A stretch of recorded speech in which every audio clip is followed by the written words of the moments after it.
हूँ, आप सभी स्वागत है आपके अपने यूट्यूब चैनल धरनी एजुकेशन में। आशा करती हूँ कि आप सब अपनी जगह कुशल-मंगल होंगे। देखिए, अपने चल रहा था द्विवेदी काल के अंदर लगभग अपने सारे कवि हो गए हैं। आज अपने एक छोटे से कवि बच रहे हैं आपके बाल मुकुंद गुप्त, जो इनकी एक रचना है, जो कि पत्रात्मक शैली की प्रथम हिंदी की प्रथम रचना है, इसीलिए क्वेश्चन बहुत बार पूछ लिया गया है। देखिए, छोटे से कवि हो या बड़े कवि हो, मैं किसी को आपके छोड़ूँगी नहीं, क्योंकि आपके ट्यूशन बनने की संभावना बहुत ज़्यादा है इनसे, क्योंकि हर बार आपके चाहे टीचर एग्ज़ाम में ना लो तो भी नीट वग़ैरह में इनमें आपके ये क्वेश्चन पूछ लेता है। तो देखिए, बाल मुकुंद गुप्त और इसके बाद में एक छोटे से कवि है आपके और वो अपन पढ़ेंगे। फिर आपके यहाँ जो द्विवेदी काल कंप्लीट हो जाएगा, फिर अपन पढ़ेंगे छायावाद की भूमिका। देखिए, बाल मुकुंद गुप्त इन्होंने हिंदी की पहली पत्रात्मक शैली की रचना है शिव शंभू के चिट्ठे। कौन सी रचना है? शिव शंभू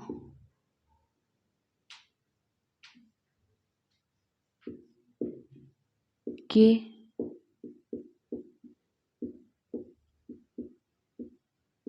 चिट्ठे। कौन सी रचना है? शिव शंभू के चिट्ठे। ऐसे नहीं लिखो तो भी ऐसे लिख सकते हो आप। एक मिनट वापस लिख देती हूँ। शिव शंभू के, ये इनकी हिंदी की पहली पत्रात्मक शैली में रचित रचना है। कौन सी है? हिंदी की पहली पत्रात्मक शैली में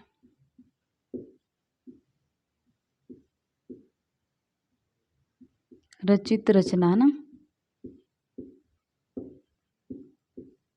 पत्रात्मक शैली में कैसे है, मतलब जब बंगाल विभाजन हुआ था ना, तो बंगाल विभाजन के समय जो ये है उसको लिखी थी, लॉर्ड कर्जन को लिखी थी ये रचना।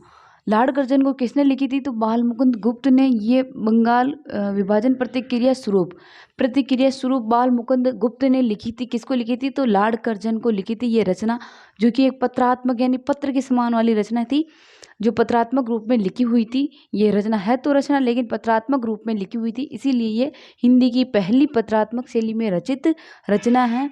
ये बंगाल विभाजन की प्रतिक्रिया स्वरूप लॉर्ड कर्जन को लिखी गई। तो किसने लिखी थी ये? तो बाल मुकुंद गुप्त ने लिखी थी। तो किसको लिखी थी? तो लॉर्ड कर्जन को लिखी थी।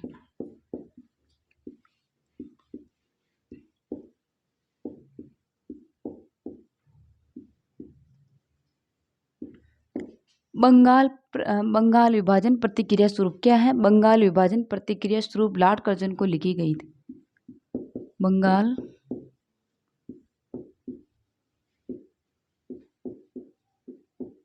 विभाजन प्रतिक्रिया स्वरूप।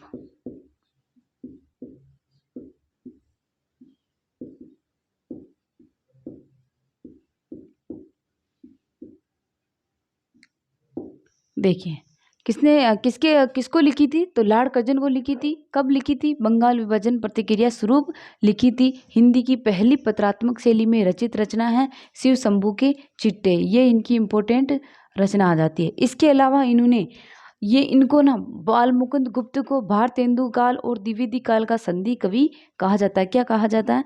भारतेंदु काल और द्विवेदी काल का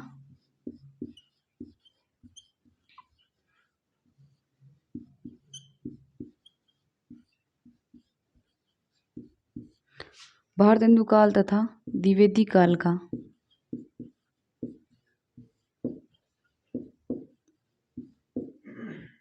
क्या कहा जाता है? संधि कवि, यानी जोड़ने वाला।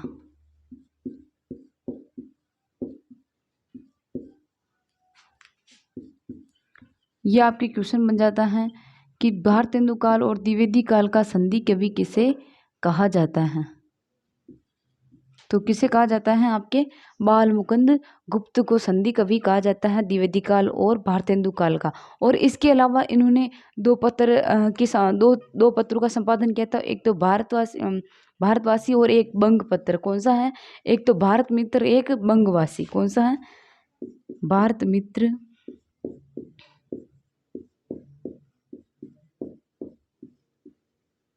और बंगवासी। क्या किया? बंगवासी पत्रों का संपादन किया।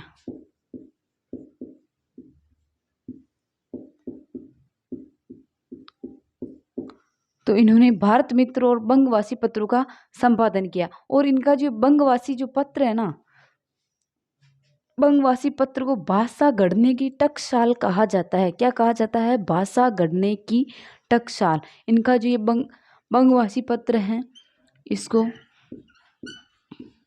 क्या कहा जाता है? तो भाषा गढ़ने की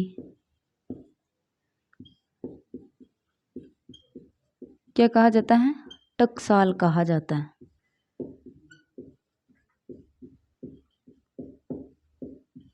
तो आपके क्वेश्चन बन सकता है कि किस पत्र को भाषा गढ़ने की टकसाल कहा जाता है, या किसके पत्र को भाषा गढ़ने की टकसाल कहा जाता है?